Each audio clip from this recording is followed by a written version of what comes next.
If I remember how to run this thing. It's been about 4 months since we've had the engine going. It turned right on, the battery's good. That's a good sign. I'll check the oil on the engine here before we start solid today and do some lubrication on all the moving parts. And I use automatic transmission fluid on all the moving parts on the sawmill. That's what Wood-Mizer recommends. I had somebody ask in a previous video how we're going to deal with cleaning up in here on the concrete floor with the oil and the lubrications and ATF and all that stuff. Well, sawdust is a really good oil dry, so we'll be using that for any kind of spillage that we have. And I'm not figured out yet on the collection system for the dust, what to do with the sawdust chute here. Today we're just going to saw and let it fall on the floor and scoop it out with the shovel, and what's left the leaf blower will take care of. Lost for words there. But I'm eventually going to try to get some kind of system here for dust collection. Not sure what yet. It's good to be back. Everything else looks good. I'll get this bed rail lubricated and the chain below it, and we'll be ready to go. Well, we got the blade on. Let me set my tension. And I'm really hoping this blade holds up good today and there's no metal in this tree, because this is the only blade that I have that's sharpened right now. Probably spend tomorrow or this evening sharpening some blades, but hopefully there'll be no metal in this tree and we got a good sharp edge on this blade. See what happens.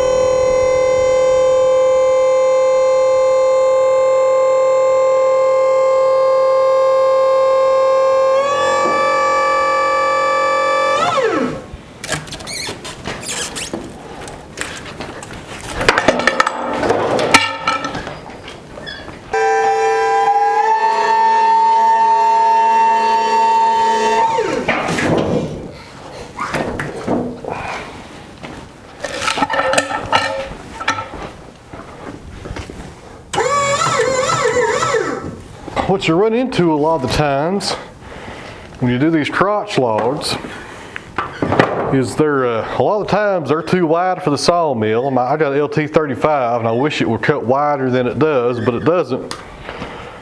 So what you run into a lot of the times is you gotta get your chainsaw, or you can also do it on the mill, but it's easier just to do it on the chainsaw before you start going.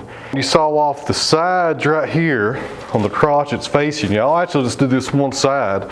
This side I'll leave, I won't touch it, because the wider the better, but I'll cut this side off right here. I'll take about 2 inches, and that should be enough for the cut throat of the mill to get through there. And for you chainsaw enthusiasts like myself, I'll be using the trusty MS461 steel. This is the best saw that I have ever owned and operated. I tell you, always starts. Famous last words. It won't start this time because the camera's running. Here we go.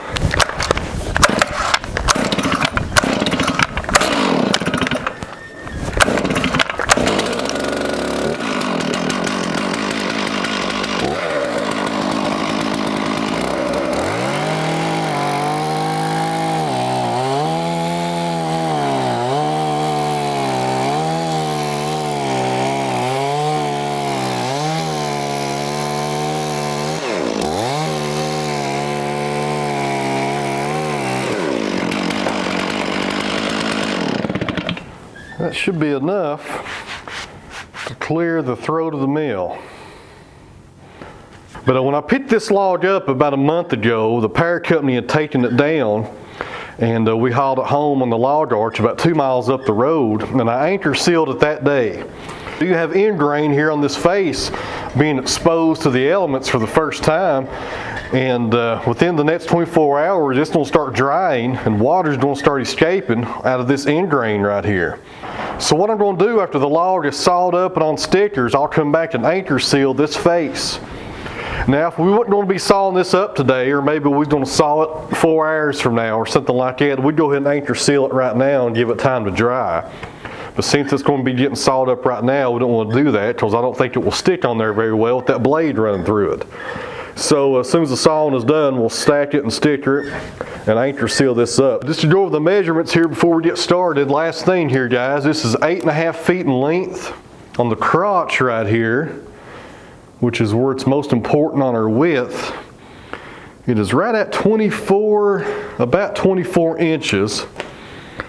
It narrows down to 23 inches where I cut it off so it would fit in the cut throat of the mill. But the widest is about 24 down here on the crotch, which is facing us as we saw. And I prefer to have the crotch facing me instead of being away from me. That way I can determine if I need to trim any off before I get sawing. If it's on the other end, sometimes you get halfway down through the log and get stuck in the cut and have to get your chainsaw or an axe and eat your way out. And here on the small end, furthest away from us, our diameter is going to be 20 inches here on the small end.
Let's see how we did.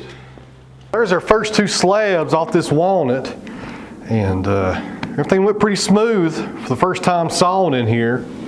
May have to work on the ventilation a little bit. I've got a fan running back here behind me, an oscillating fan, but the fumes were bothering me just a little.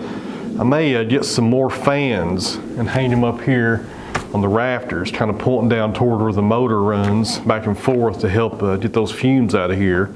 And this first slab probably won't have a lot of crotch figure in it.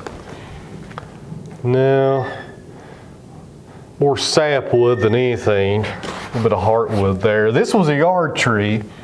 You know, it came out of somebody's front yard, so it didn't have to fight for nutrients or water or sunlight, so therefore you have a thicker sap line. And I'll show you what I mean when I turn it over.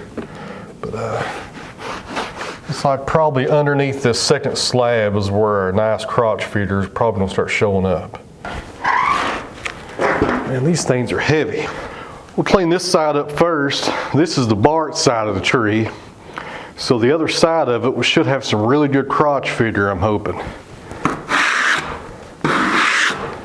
A lot of sapwood here, but that's expected on a yard tree.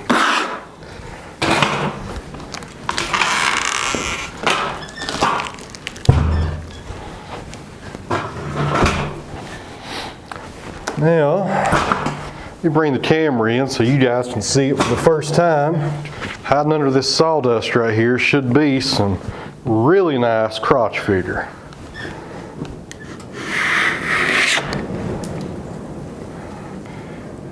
And as usual, Walnut does not disappoint. Fantastic, man, right there it is. You don't get any better than that when you're sawing, I don't think. I mean, lots of people saw different species of wood in this country and all around the world. But, man, it's hard to beat walnut.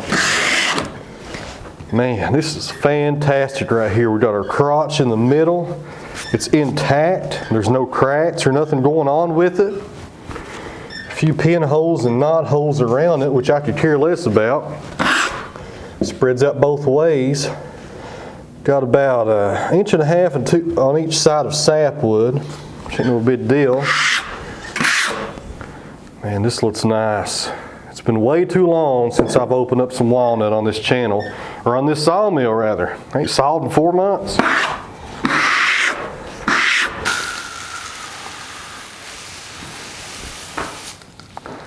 Takes a lot less water. There it is. Wet water really makes it pop. And I had some people ask if that hurts the wood. Well, Lord, no, it don't hurt the wood. This water going on the surface here will evaporate in no time. There's a lot more water inside this timber than what I just put on top of it. So this does not do anything to the wood at all to hurt it. It just gives you guys an idea of what I'm seeing, because it's kind of hard to tell on camera sometimes. The nice color, and my goodness, let's get a good look at this. It's still a little green because the air's not hit it yet. On black walnut, when you saw it up, it's green until air hits it, and then it turns the brown, black chocolate color that you get. And my goodness, that is perfect right there, crotch feeder. That is nice. My goodness, that looks good. Christmas in January, 12 months early. Man, that's hard to beat right there. Never gets old right there, and this is the first slab out of this log. It's got crotch feeder in it. We'll probably get about 5 more. And as we get deeper inside the log, who knows what's going to look like in the middle. It may outdo this. It usually does.